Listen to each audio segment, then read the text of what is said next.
बिस्मिल्लाहिर्रहमानिर्रहीम। शुरू करता हूँ अल्लाह के पाक नाम से जो बहुत बड़ा मेहरबान नायत रहने वाला है। दोस्तों, बहनों, भाइयों, बुजुर्गों, अस्सलाम वालेकुम। तारीख़ इस्लाम में मोहम्मद बिन कासिम की किस्त नंबर 12 में हम खुशामदीद कहते हैं और इसमें हम बयान करेंगे बहरी डाकुओं का हमला। तो दोस्तों, चंद दिनों के बाद वो जहाज मालाबार के साल के साथ सफर कर रहे थे। रास्ते में सामान, खुराक, ताज़ा पानी हासिल करने के लिए इन्हें मगरबी साहिल के मुख्तलिफ बंदरगाहों पर नंगर अंदाज होना पड़ा। इस दौरान में इन्हें कोई हादसा पेश न आया। मालाबार की एक बंदरगाह पर चंद अरब ताजरों ने जुबैर को खैर मुकदम किया और गुज़श्ता तवील सफर में थके हुए मुसाफिरों को 4 दिन के लिए अपने पास ठहरा लिया। इन 4 दिनों में सराद्वीप के राजा के ग्रां कदर तवायफ की खबर दूर दूर तक मशहूर हो चुकी थी। रुखसत के दिन हाकिम शहर बंदरगाह पर जुबैर और दलीप सिंह से मिला और इन्होंने रास्ते में बहरी डाकों के हमले के खतरे के पेश नजर होशियार रहने की ताकीद की। दलीप सिंह ने जवाब दिया, आप फिक्र न करें, हमारे जहाज पूरी तरह मुसल्लह है। तीसरे दिन मस्तौल पर से दोनों जहाजों के पहरेदारों ने यके बाद दिगरे उफक शुमाल की तरफ इशारा करते हुए 2 जहाजों की आमद का पता दिया और जहाज रान परेशान होकर तख्ता जहाज पर खड़े हो गए। दलीप सिंह का जहाज आगे था। वो अपने जहाज को रोकने का हुक्म देकर जुबैर के जहाज करीब आने का इंतजार करने लगा। जब दोनों जहाज एक दूसरे के बहुत थोड़े फासले पर खड़े हो गए तो दलीप सिंह ने कहा, मुमकिन है वो जहाज बहरी डाकुओं के ना हो, लेकिन हमें मुकाबले के लिए तैयार रहना चाहिए। आप अपने जहाज मगरब की तरफ भी ले जाएं और मैं इनसे निपट लूंगा। जुबैर ने जवाब दिया, नहीं, हम खतरे में आपका साथ नहीं छोड़ सकते। दलीप सिंह ने कहा, मुझे आपकी हिम्मत पर शुबा नहीं, लेकिन हमारी सबसे पहली जिम्मेदारी बच्चों की जान बचाना है। जुबैर ने जवाब दिया, अगर वो वाकई बहरी डाकू है तो मुमकिन है कि मगरब की तरफ से भी उन्हें हमारा रास्ता रोक रखा हो। इस सूरत से भाग निकल के बजाय लड़ना कम खतरनाक होगा। हमसे यह भी नामुमकिन है कि हम अपने दोस्तों की जाने खतरे में छोड़कर भाग जाएं। आपकी मर्जी, ताहम औरतों को हुक्म दे कि वो नीचे चले जाएं। दलीप सिंह ये कहकर अपने साथियों को हिदायत देने में मसरूफ हो गया। जुबैर ने खालिद से कहा कि खालिद, तुम औरतों और बच्चों को नीचे लेकर चले जाओ। दोनों जहाजों के मलाह कील कांटे से लेस होकर दूर से आने वाले जहाजों को देखने लगे। कुछ देर के बाद दलीप सिंह एक जहाज का स्याह झंडा पहचान कर चलाया। ये बहरी डाकुओं की जहाज है, मुकाबले के लिए तैयार हो गया। जुबैर ने अपने साथी से मुखातब होकर कहा, भाइयों, ये औरतें और बच्चे हमारे पास अमानत है, हमें इन्हें सलामती से बसरा पहुंचाना है। अगर हम पर इनकी हिफाजत की जिम्मेदारी ना होती तो हमारा तरीका जंग इस तरीके से मुख्तलिफ होता जो मैंने अब तजवीज किया है। मैं एक खतरनाक मुहिम के लिए तुमसे दूर वो रजाकार चाहता हूं। इस पर सबसे पहले खालिद और इसके बाद तो मौलाओं ने यह के बाद दिगरे अपने नाम पेश किए। जुबैर ने कहा, इस काम के लिए 2 बेहतरीन तैराक दरकार है। मैं ये काम इब्राहिम और उमर को सौंपता हूं। जुबैर की हदायत पर दोनों जहाजों से 2 किश्तियां समुद्र में उतार दी गई और इनके साथ बादबान बांधे गए और दलीप सिंह के जहाज पर हाथियों के लिए खुशक घास मौजूद थी। मलाहों ने इसके चंद गट्ठे उतार कर किश्तियों पर लाद दिए। इब्राहिम और उमर हाथों में जलती मशलें लेकर कश्तियों पर सवार हो गए। इसके बाद जुबैर और इसके साथी तरकश और कमाने संभाल कर हमला आवरों के करीब आने का इंतजार करने लगे। अगले जहाज का रुख दलीप सिंह के जहाज से ज्यादा जुबैर के जहाज की तरफ था। उमर और इब्राहिम की किश्तियां एक लंबा चक्कर काटकर हमला आवरों के अक्ब में पहुंच चुकी थी। तो दोस्तों, जुबैर एक सिरे से दूसरे सिरे तक भागता हुआ अपने साथियों को हदायत दे रहा था। हमला आवर जहाज ने करीब आते ही जुबैर के जहाज पर तीर बसाने शुरू कर दिया और एक तीर सुन से जुबैर के सर के करीब से गुजर गया। इसके साथ ही इसे एक नस्वानी आवाज सुनाई दी, आप किसी महफूज जगह बैठ जाइए, हम दुश्मन के तीर के दिल के जद में आ चुके हैं। उनके तीरों के जद में आ चुके हैं। जुबैर ने चौंक कर पीछे देखा, नाहिद तीर और कमान हाथ में लिए खड़ी थी। आंखों के सिवा इसका बाकी चेहरा नकाब में छुपा हुआ था। जुबैर ने कहा, तुम यहाँ क्या कर रही हो? जाओ नीचे। नाहिद ने इत्मीनान से जवाब दिया, आप मेरी फिक्र न करें, मैं तीर चलाना जानती हूँ। ये कहकर वो आगे बढ़कर एक सिपाही के करीब बैठ गई। कुछ देर तीरों की लड़ाई होती रही। लुटेरे ज्यादा करीब पहुंचकर जलते हुए तीर फेंकने लगे। दूसरी तरफ से जुबैर की हदायत के मुताबिक इब्राहिम और उमर ने अपनी किश्तियां सीधी लुटेरों के जहाजों की तरफ छोड़ दी और करीब पहुंचकर जलती हुई मशलों से घास को आग लगाई और खुद पानी में कूद गए। लुटेरों ने जो हाथों में कमंदे लिए हुए अपने हरीफ के जहाजों पर कूदने के लिए तैयार खड़े थे, बदहवास होकर कश्तियों की तरफ मुतवज्जो हुए। हवा के झोंकों ने कश्तियों से आग के शोलों को जहाजों के बाद बानों तक पहुंचा दिया। आन की आन में लुटेरों के दोनों जहाजों पर आग बेकाबू हो चुकी थी और वो चीखते चलाते समुद्र में छलांगे लगा रहे थे। इसके साथ ही दलीप सिंह और जुबैर के आदमी तीर बरसा रहे थे। जुबैर ने लुटेरों का एक जहाज अपने जहाज के बिल्कुल करीब आता देखकर आग के खतरे से बचने के लिए लंगर उठाने का हुक्म दिया, लेकिन इतने ही में 8-10 लुटेरे कमंदे डालकर जुबैर के जहाज पर कूदने में कामयाब हो चुके थे। जुबैर के साथियों ने इन्हें आड़े हाथों लिया। लुटेरों को जहाज से एक तीर आया और जुबैर की बाएं बाजू में पवस्त हो गया। इसके साथ ही नाहिद की कमान से एक तीर निकला और एक लुटेरे के सीने में पवस्त हो गया। जुबैर ने मरहबा कहा।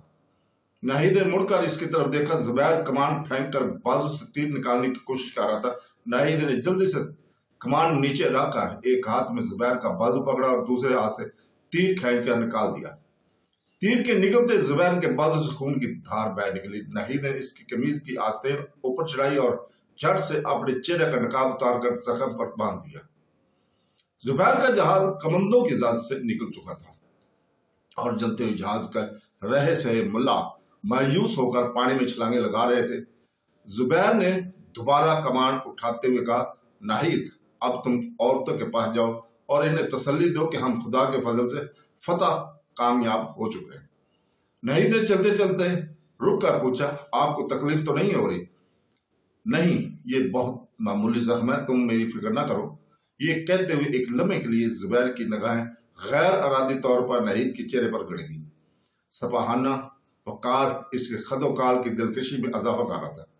नाहिद ने अचानक महसूस किया कि वो बेनकाब है। वो तेजी से कदम उठाती हुई नीचे उतरकर औरतों के पास चलेगी। जलते हुए जहाज से चंद आदमी उतरकर एक कश्ती पर सवार हुए और एक आदमी जो डाकुओं का सरदार मालूम होता था सफेद झंडा लहराने लगा। जुबैर ने तीर अंदाजों को हाथ के इशारे से मना किया। उमर और इब्राहिम अपना काम करके जहाज के करीब पहुंच चुके थे। जुबैर ने अपने जहाज को खतरे से महफूज पाकर लंगर डालने और रस्सियों की सीढ़ी नीचे फेंकने का हुक्म दिया। उमर और इब्राहिम जहाज पर चढ़ आए। खालिद ने जुबैर को दलीप सिंह के साथियों की तरफ मुतवज्जो किया जो अभी तक समुद्र में गोते खाने वाले दुश्मन पर तीरों की मशक कर रहे थे। जुबैर ने इन्हें भी हाथ के इशारे से मना किया और लुटेरे कदरे मुतमीन होकर सीढ़ी के जरिए जहाज पर चढ़ने लगे। सबसे आखिर में लुटेरों के सरदार की किश्ती दोनों जहाजों के दरमियान आकर रुकी। एक कौवी हैकल और मौमर आदमी जिसकी दाढ़ी के आधे बाल सफेद हो चुके थे जख्मी शेर की तरह जहाज रानों की तरफ देख रहा था।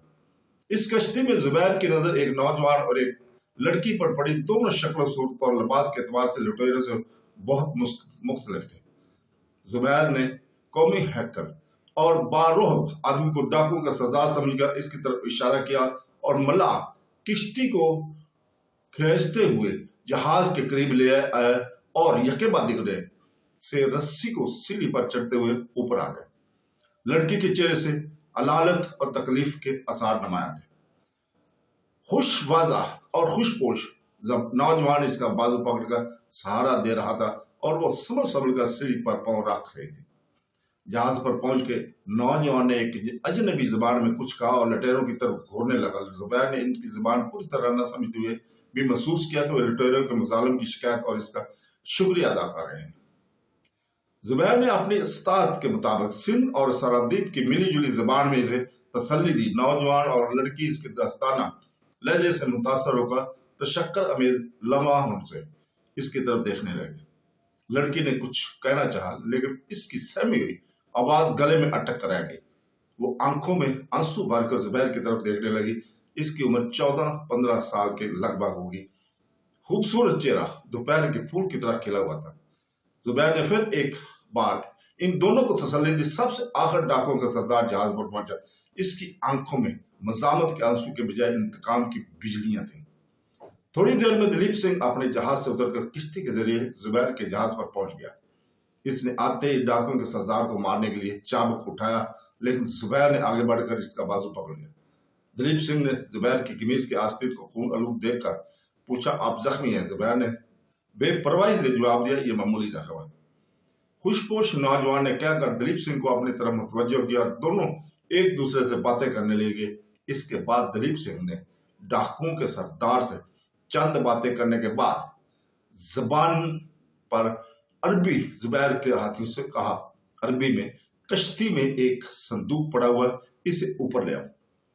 मलाहों ने संदल की लकड़ी छोटे से संदूक को रस्से के साथ बांधकर ऊपर खींच लिया। दिलीप सिंह ने ढकना ऊपर उठाया और तमाम मलाह हैरान होकर सोने, मोतियों और जौहरात से भरे हुए संदूक को देखने लगे। जुबैर के इस्तफार पर दिलीप सिंह ने खुशपोश नौजवान का नाम जयराम था। वो काठियावाड़ के एक आली निस्बत राजपूत खानदान का चश्मो चिराग था। अवैध शबाब में इसे शोहरत और नामवरी का शौक सरजमीन सिंध तक ले गया। ब्रह्मणाबाद के एक मेले में इसने तीर अंदाजी में अपने कमालात दिखाकर सिंध के राजा को अपना कदरदान बना लिया। राजा ने इसे अपनी फौज में एक मामूली ओहदा देकर अपने पास रख लिया। 2 साल की खिदमत गुजारी के बाद जयराम ने देवल के नायब हाकिम की जगह हासिल कर ली। देवल में आए हुए इसे एक हफ्ता न हुआ था कि घर से इसे अपने बाप की वफात और माँ की अलालत की खबर मिली और वह चंद माह की रुखसत को लेकर काठियावाड़ पहुंचा। घर पहुंचने के 10 दिन बाद इसकी वालदा भी चल बसी। घर में अब सिर्फ इसकी एक छोटी बहन माया देवी थी। ये राम ने रिश्तेदारों की नसीहत और माया देवी के आंसू से मुतासर होकर वापस सिंध जाने का ख्याल छोड़ दिया, लेकिन 4 माह घर में काम करने के बाद इसे अपनी पुरसकून जिंदगी तलख महसूस होने लगी और एक दिन इसने काठियावाड़ के राजा की खिदमत में हाजिर होकर मुलाजमत की दरखास्त की। ये वो जमाना था जबकि सिंध के राजा ने अपना हल्का इक़्तिदार वसी करने के लिए पड़ोस की छोटी छोटी रियासतों में छेड़छाड़ शुरू कर रखी थी और खुद मुख्तार सरदार और राजा अपने ताकत और वर हमसाया तस्लीम करने के सबूत में अपनी आमदनी का कुछ हिस्सा इसकी नजर किया करते थे। काठियावाड़ के राजा को अगरचे बराह रास्त सिंध के राजा से कोई खतरा न था, ताहम वो कुछ सोने और चांदी के एवज अपने दोस्त बनाना गनीमत समझता था। जयराम को अपने दरबार में कोई ओहदा देने की बजाय इसने सिंध में इसके असर और रसूख से फायदा उठाना ज्यादा मुनासिब ख्याल किया और इसे सोने, जवाहरात और मोतियों के एक संदूक देकर सिंध के राजा की खिदमत में भेज दिया। जयराम को यकीन था कि राजा दहर इसे वापस न आने देगा, इसलिए इसने अपनी अकेली बहन माया देवी को घर पर छोड़ना मुनासिब न समझा। माया देवी जो इसके साथ जाने पर बजिद थी, इसलिए वो दोनों अपने घर बार चाचाजाद भाई के सुपुर्द करके सिंध की तरफ रवाना हो गए। लेकिन काठियावाड़ और सिंध के दरमियान इनके जहाज को बड़े डाकुओं से मुकाबला करना पड़ा। इसके साथी बहादुरी से लड़े, लेकिन डाकुओं के सामने इनकी पेश ना की गई। डाकू ने जौहरात के संदूक पर कब्जा कर लिया। जयराम और माया देवी के सिवा इनके बाकी साथियों को समुद्र के किनारे लाकर आजाद कर दिया। डाकुओं का सरदार ये समझता था कि जयराम और माया देवी राजा काठियावाड़ की अजीज है और वो इनकी जान बचाने के लिए एक माकूल रकम अदा करने पर आमादा हो जाएंगे, इसलिए कि वो काठियावाड़ के साहिल के गैर आबाद हिस्से पर लंगरदाज होकर राजा से ये सौदा करना चाहते थे। लेकिन इनकी जासूस ने इसे सरादीप के जहाजों की आमद की खबर तक कर दी और इसने काठियावाड़ ठहरने की बजाय मलाबार का रुख किया। जुबैर ने यह किस्सा सुनकर फिर एक बार जयराम और इसकी बहन को तसल्ली दिया और कहा, ये लुटेरे जैसे ही हमारे मुजरम है ऐसे ही आपके मुजरम है। मैंने अभी तक ये फैसला नहीं किया कि इन्हें क्या सजा दी जाए, ताहम मैं ये जानता हूं कि आपके मुल्क में इन्हें क्या सजा दी जाती है। जयराम ने जवाब दिया, ऐसे जालिम डाकुओं के लिए हमारे कानून में और आपके कानून में रहम की कोई गुंजाइश नहीं है। ताहम जब इन लोगों से आपका मुकाबला हुआ था तो मुझे और मेरी बहन को जहाज के कोने में बंद कर दिया गया था और जहाज को आग लग जाने के बाद ये लोग हमें वहीं छोड़ना चाहते थे। अपने लिए मैं शायद इनसे रहम की दरखास्त न करता, लेकिन अपनी बहन के लिए मुझे आजिज होना पड़ा और उन्होंने हमें कश्ती पर सवार करने से पहले ये वादा लिया कि मैं आपसे इन लोगों की जान बख्शने के लिए सिफारिश करूंगा। मेरा ये मतलब नहीं कि इन्हें आजाद छोड़ दी जाए, मैं इन्हें सिर्फ मौत की सजा से बचाना चाहता हूँ, लेकिन ये जरूरी है कि जब तक इन्हें राह रास्त पर आ जाने के इत्मीनान ना हो, इन्हें कैद में रखा जाए। माया देवी की वजह से देर तक खड़ी न रह सकी। इसने अपने भाई से कहा कि बेशतर इसके कि वो कोई जवाब देता। दलीप सिंह ने कहा, ओहो, हमें ये मालूम ना था कि आपकी बहन अलील है। खालिद बेटा, इन्हें अपनी बहन के पास ले जाओ। खालिद आगे बढ़ा और माया देवी ने अपने भाई की तरफ देखने लगी। जयराम ने दलीप सिंह से पूछा, इस जहाज पर औरतें भी हैं? जी हाँ, आपकी बहन को किसी किस्म की तकलीफ ना होगी। हाँ बेटी, जाओ, तुम आराम करो। तो दोस्तों, इसके साथ ही हम आपसे इजाजत चाहते हैं। कल तक के लिए अल्लाह हाफ़िज़।